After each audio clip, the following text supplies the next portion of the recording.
The original Garmin Venu was Garmin's take at something more like a traditional smartwatch, not like its old stuff that had the monochrome e-ink display on it. That meant it had an AMOLED panel that was way more vibrant and graphic rich than anything else on Garmin's product roster. The Venu 2 continues down this same line, looking to boost the display credentials over the company's Vivoactive 4, which is similar in design and features, but without the glorious display and some bespoke visuals. So, does the Venu 2 succeed? I'm Cam Bunton from Pocket-lint, and this is our review. While you're here, if you could hit that like button, subscribe, and tap the notification bell, that would be smashing. Now glance at the Venu 2 and you might not know if you're looking at a new watch or the old model. The overall design is pretty much the same, and it's a safe design. The watch case sticks to polymer for the body, topped with stainless steel bezel to give a premium look around the display. The big change here though is that there are now two sizes. There's 40 or 45mm. So there's a Venu 2 for every wrist. The stainless steel bezel isn't just there for decoration. Over the course of wearing this watch, we've scratched some paint off the sides where we've scraped it against door frames and other surfaces. But the bezel takes these knocks without damage, saving the display from scrapes that you might otherwise have to live with. As we've said, it's similar to the Vivoactive, but not exactly the same. The case of the Venu 2 now appears to be one piece, whereas previous models had a separate backplate and body. Not that that makes any real huge difference. For those who like to examine sensors, there's also a new arrangement to the Elevate heart rate sensor on the back, which we've not seen in any of the other Garmin devices before this one. Now the 45mm model of the Venu 2 has a display that's 33mm in diameter for the visible area. There's some bezel area under the glass that's not active display, but Garmin has now added some markers on this area which help to disguise that fact. Unfortunately, because this is an AMOLED screen, the deep black of the display and that surrounding area merge together, so you really don't notice it. There are plenty of watch faces on the device and many more available through Connect IQ, but we were quickly taken by the Matrix style face. You can choose something more classical if you prefer, and you can have complications on the watch face to show the stats that you like steps or floor climbs. Basically, you can make the watch your own. There's the option for an always-on display hiding in the menu under the timeout settings, which will dictate how long the display is on before it returns to inky darkness. It illuminates easily with a twist of the wrist, but you might want to move from the short option if you find it turning off too quickly.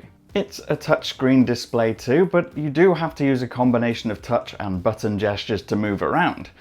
And this can end up being quite frustrating, especially if you're trying to use it while you're on a run. We're quite torn on this interaction. Being a regular wearer of the Phoenix without a touchscreen, using touch and buttons does just become a little bit more fiddly than it needs to be. It works fine, but can become an issue if the watch gets wet. That said, the display really is the reason to buy the Venu 2 over some of Garmin's other watches.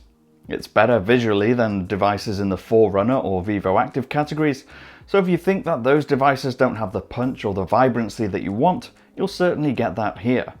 There are custom animations on the Venu 2, so you'll find it a little more engaging than some of Garmin's other devices. Despite this being pitched as more of a traditional smartwatch, it still has everything that makes a Garmin a Garmin.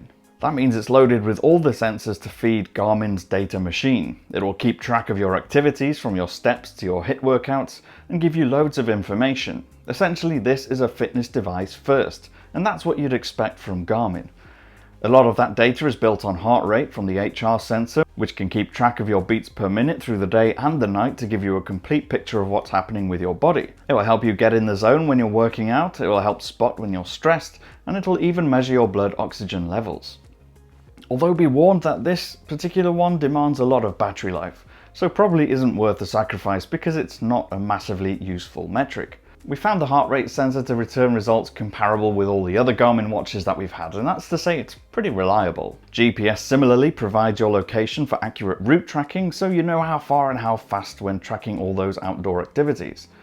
And the accelerometer will detect motion, like steps or movements during your sleep, and the barometer can detect altitude change, while the compass can sense which direction you're moving in. All of the data collected feeds the number of systems, which is where Garmin really becomes more than just a fitness tracker. Your activity can be set in the context of your rest and recovery, with the body battery system giving you a really good idea of how well rested you are. Garmin will present plenty of data on the watch, which it calls glances, These will let you check on things like your steps or floors climbed, but are customizable so you can see the information that you want, each letting you tap through to see a little more. That can also include your calendar synced from your phone and give you quick access to music controls, which is really useful. There's a full selection of sports supported, reaching beyond the mainstay of running, swimming and cycling. That not only tailors the display to the sport, but makes it really easy to keep track of your workouts in Garmin Connect once you've finished, or via other services like Strava. Sleep tracking is offered, but that means wearing the watch in bed, which I'm personally not a very big fan of doing, because it just feels clunky. Now, compared to other Garmin watches, it's the battery life that's the biggest casualty of the Venu 2, but even there it's not bad when you compare it to other smartwatches. With about 3 or 4 workouts a week and using it as a daily smartwatch, I found it lasted about a week between charges, which really is fine. Now, of course, we've said this is a fitness-first watch, but it does offer features that make it more in line with other traditional sort of smartwatches. So lifestyle functions like Garmin Pay for contactless payments, or playing music from Spotify or Deezer, or even getting notifications from your smartphone are all included here. On the whole, the Venu 2 is a great all-round watch, fusing together a great display that will outshine the rest of the Garmin family without sacrificing the core features that Garmin is known for. It's backed up by essential smartwatch functions like notifications, payments and music, meaning that you're not missing out by selecting a device that's mostly about fitness. I've been Cam, I'm at Cam Bunton on social media. You can find me on there, follow me, ask me questions if you want to, or use the comments down below. Don't forget to hit that subscribe button if you did like this video, and hit that thumbs up, and I'll see you again in the next one. Bye for now.